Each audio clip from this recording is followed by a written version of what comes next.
SSI Restoration Act making its way through Congress now. The Supplemental Security Income, SSI, is a federal program that provides vital income assistance to nearly 8 million elderly and disabled Americans with low incomes and limited resources. And earlier today, Priya Ray, the founder of the organization DIYabled, joined News Team correspondent KP Whaley to speak about the SSI Restoration Act.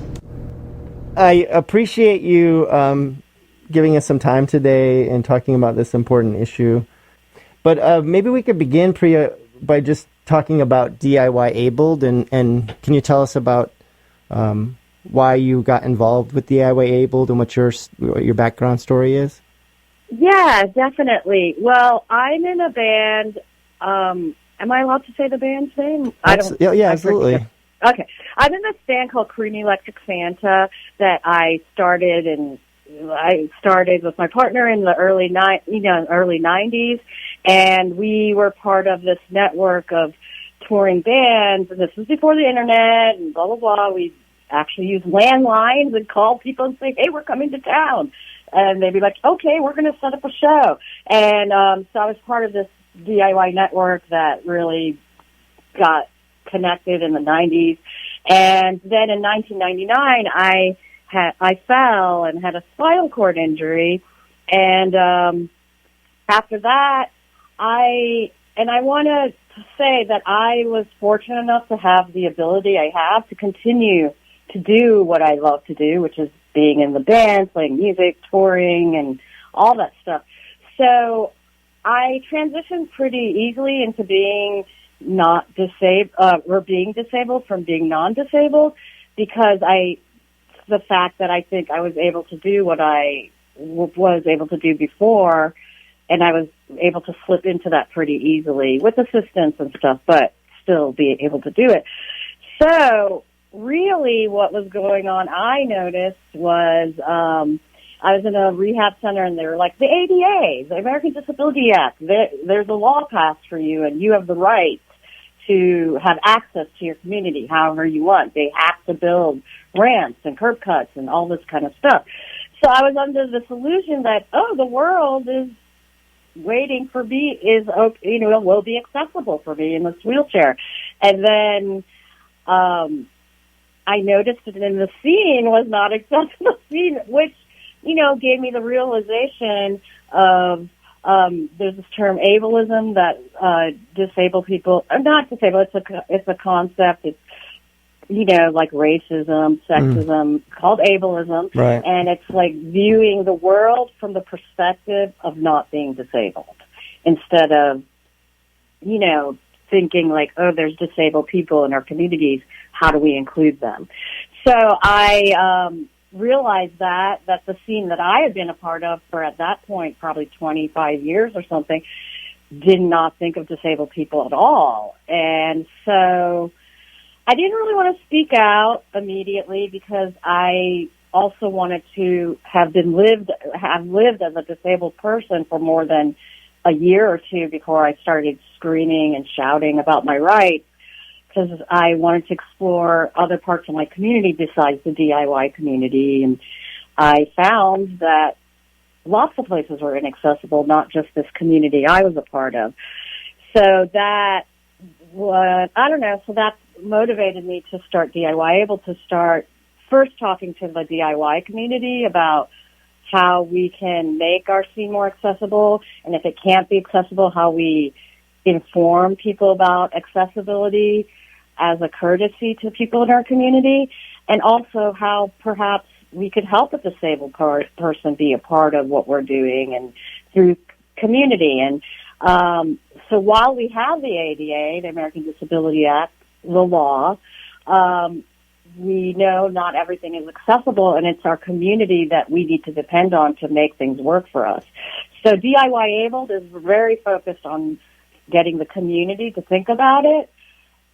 And one of the reasons is because even if we have a law, if we can't get the community to think differently about disability, the law is not going to matter. Mm-hmm. So, yeah, so communities and laws work together. They're not separate from each other. Yeah. And so that's what motivated me to start DIYabled and form my own community, the DIY community, like how we can do that. And then I just started branching out, because I think the entire community needs to kind of think in this new way. It's a new way of thinking, and we really need to start doing it now. You brought out a very important fact there that I think me sitting in my ableism and my privilege, I often think of disabled people as, people that are disabled. They're over there being, and they have sort of lived with their disability for a long time. But really, any one of us could be disabled at a moment's notice, right? Yeah, no, totally, because disability is part of the human experience. We're all going to experience disability in some way, whether it's, I had a severe accident with a spinal cord injury, but, as we age, we're going to get things like arthritis and, body pain, things that will happen to you through age. That's just natural. There's nothing you can do about that. And, then other things can happen. You can sprain your ankle, stub your toe. That's the disability. You're temporarily disabled. So, that is the problem is and this isn't, I don't really blame people or get angry because I think this is the way we have been taught about disability since probably the beginning of life, really. And, so I don't really get angry, but anyone can be disabled. And I think we kind of have always looked at the disabled community as others, not us, when you're not disabled. Yeah. And I think that is an important point leading into this discussion around benefits that you're talking about this month. We should note to our listeners that this month, July, is Disability Pride Month. So happy Pride, Priya. Thank you. Happy Disability Pride Month, everyone. Yay. And you wanted to talk specifically about the SSI bill that's going forward in Congress right now. Do you want to kind of let our listeners know what that's about? Yeah, so I'm going to let people know what SSI is. SSI is, I can't remember what it stands for now, but you can Google it and find out what that stands for. I think it's Social Security, right? No, I'm sorry. It's the Supplemental Security Income Act. So SSI and SSDI are two forms of benefits that disabled people get, and it's basically because you cannot work because you're disabled, you're categorized as a disabled person by the government. The government gives you a certain amount of money every month to, pay for rent and bills, to live. But this is the problem with just that part of this bill or act is that I think for a single person, the most amount of money you're allowed to have is $794 a month is how much they give you. So currently, one bedroom apartment costs $1,050 a month on average. Yeah, if you're lucky. And I might not, that number might not be correct. I'm going off of what I've read before, but it's somewhere around above $1,000 a month for a single bedroom on average in the United States. So if you can only get $794, you can't even pay your rent, let alone bills, eat, pay for your medical supplies that you may need as a disabled person. So it's not enough money, and that's one of the main things the bill will be addressing. Yeah. I think you mentioned before that it hasn't been raised ever, has it? No, it hasn't. I think the last time I actually read about it before I talked to you. The last time they raised it was they dealt with it, and I'm not sure. Like, it was in 1989, which I'm like 52 years old, so I actually was alive in the 80s.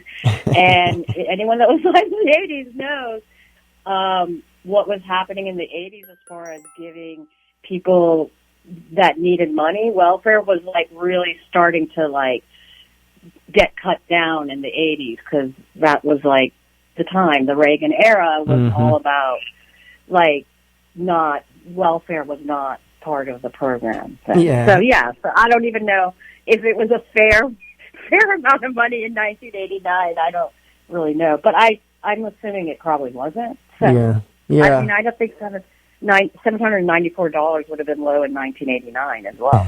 So. Well, I increasing this amount, this monthly amount, would certainly, be a big benefit for folks. But there's some other parts of this act as well that I found interesting, because there's a savings savings cap, really, that prevents you from even acquiring any kind of savings, right? Yeah, so that was the other thing I was going to talk about. For a single person, the largest amount of assets and savings you're allowed to have is $2,000 a month. And if you have, like, even a dollar more than $2,000 a month, and, the government can find out about, which they can, because they can actually look into your bank balance and see how much money you have every month. So you can they can decide to take your benefits away for you for doing that. But I actually, that happened to me because my father would give me money. He would just write me a check, and I would kind of be like, I would try to remind him about the $2,000 a month. But because my father was from India, he was like, whatever. Who cares about what they say? Type of thing. So I just would send me money. And then I got a letter like years later from the government, like basically saying this month you had more than, and it wasn't a lot over $2,000. It was like maybe $50. But they went through every month. I had a little bit over $2,000, and they're like, okay, so we're just going to take this out of the money you get every month, and once it's paid off, you'll go back to the thing. And I made such little, so like I was just like, all right, whatever. I can't fight this. This is the law they set. So, and I did break it. So I didn't have any right to fight against that. Yeah. So this act that's going through is, or trying to get passed, is raising that cap from $2,000 to $10,000. Correct. And then $20,000 for couples as well, which I also found very interesting, because you talk about marriage equality. And I never considered this, but because of this like financial caps that they have in order for you to get benefits, getting married is something that could really impact that, correct? Yeah, no, totally. So basically, if you get married, if you are a disabled person with benefits and you are legally married to another person, if you are married to a non-disabled person, they will work whatever money your husband or wife is making and, cut your benefits that way. And if you marry another disabled person, currently what they do is they cut one of the disabled person's benefits. Oh, wow. So basically they make two people live off of one person's benefits, which, so that, so you can't marry the person you love, like for financial reasons, not because of social judgments or anything like that. It's financially, disabled people cannot get married to the people they love. Mm-hmm. So yeah, it's a different form of inequality in marriage for disabled people. Well, we should tell listeners what the bill is called, is the SSI Restoration Act of 2021. And correct. And you can contact your senator to help push that forward if that's important to you, which I'm sure for a lot of you listeners and friends of yours, that's very important. Yeah. Well, it's important to all of us. So yeah, because you just don't know if you can become disabled, and then these are the things you'll have to be subjected to if you do. Yeah. Well, Priya, I really appreciate your DIYabled organization as well, because you're kind of also bringing awareness around disability to folks that are not aware. And I'm wondering if the bill, this Restoration Act, would certainly move things forward a little bit. But what else is going on in the community that you believe people need to know about in order to be more aware of the lack of accessibility that disabled folks are facing? Well, so we, in the disabled community, we talk about the idea of independence and what independence means. And I think it's hard for a lot of people that aren't disabled to wrap their mind around what independence means for people with disability. It means if you need help to do something, to be independent. So it's like this weird concept, because I think we think of independence as like going out and doing everything on your own. But like there's some disabled people that need caregivers. So because they can't get out of bed and dress themselves, eat themselves, brush their own teeth. So caregivers help them do that so they can go work. So they can be, so that gives them the independence, the same independence and equality as a non-disabled person, having a caregiver. So it's a concept that we're like, what? What do you mean? But some disabled people need that. A disabled person needs a wheel. Like for me, I need a wheelchair. That helps me get around the world just as well as you. As long as it's accessible. Right. As long as things are accessible. As long as there are curb cuts. So what we say is, like, we're not ashamed of our disability, but if we don't have, I'm not ashamed of my disability. And pride in disability isn't so much about like, yeah, I'm proud of this identity of disability. It's more like, I'm proud to be able to tell you that I need a ramp or I need a caregiver so I can go do what you do. And that we should have pride in being able to talk about what we need to have equality in the world. Do you think there's a lack of visibility of disabled folks, like in media, in movies? Yeah, definitely. I mean, if you watch all these, streaming online things, when it's Black History Month or LGBTQ Pride Month, which just passed, they all have the collections. These are the LGBTQ movie collections or TV collections. And, there's definitely a lack. It has gotten better. Like, there's a show Special. I'm not sure if I'm allowed to say what it's on, but look it up, Google it, and you can find it. It's actually the show that's been really being celebrated in the disabled community because it's written by a disabled person. The main character is being played by a person that actually has cerebral palsy. And it's a great show because he's a white, gay, disabled young man trying to make his way in the world and figuring out how to navigate that. Mm-hmm. And it's great because it doesn't just address disability, it addresses gay culture.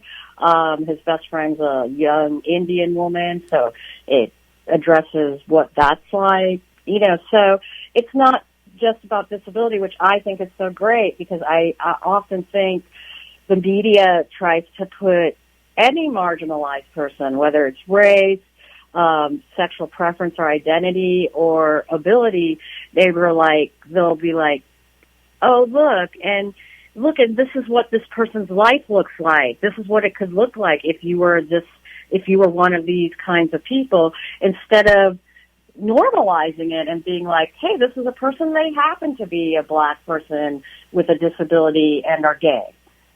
So I just think the media needs to kind of figure out how to address the issues marginalized people have, but do it in a more way that's relatable to actual people in their lives. Yeah. So when they go out, they're like, they understand it in a way that's not so much like, this is the poster child for disability, this is a poster child for Black Lives Matter, this is a poster child for Pride, right. LGBTQ Pride. And coming from the DIY community, and also, our listeners listening to community radio, where we are very DIY as well. Yes, we want to change the media culture, and you're doing that with your new podcast. You want to tell people about that? Yes, I'm so excited. So so this is what I do. I always think of a name of something, and then I have to process how I'm going to make it. So that's what I did for DIYabled. I came up with the name way before I decided what I was going to actually do. So I came up with the name of the podcast called This Crip Life, and it's going to be inform people about disability through the podcast. And I actually decided to do, I don't know, I don't like to call them interviews because it's literally just conversations I'm having with people that are disabled about things about disability. So Vicki Young, who's a friend of mine, who lives with rheumatoid arthritis and lupus and an undiagnosed brain condition that she's trying to figure out because it's hard for her to, you know, like Facebook and all these things, like she's trying to figure out how to manage this, whatever's going on with her brain. But she's really smart. She just got into law school. So if you're listening, shout out to Vicki for getting into law school as a disabled person. And she just knows a lot about the law of disability. So we did a deep dive about the ADA, the American Disabilities Act.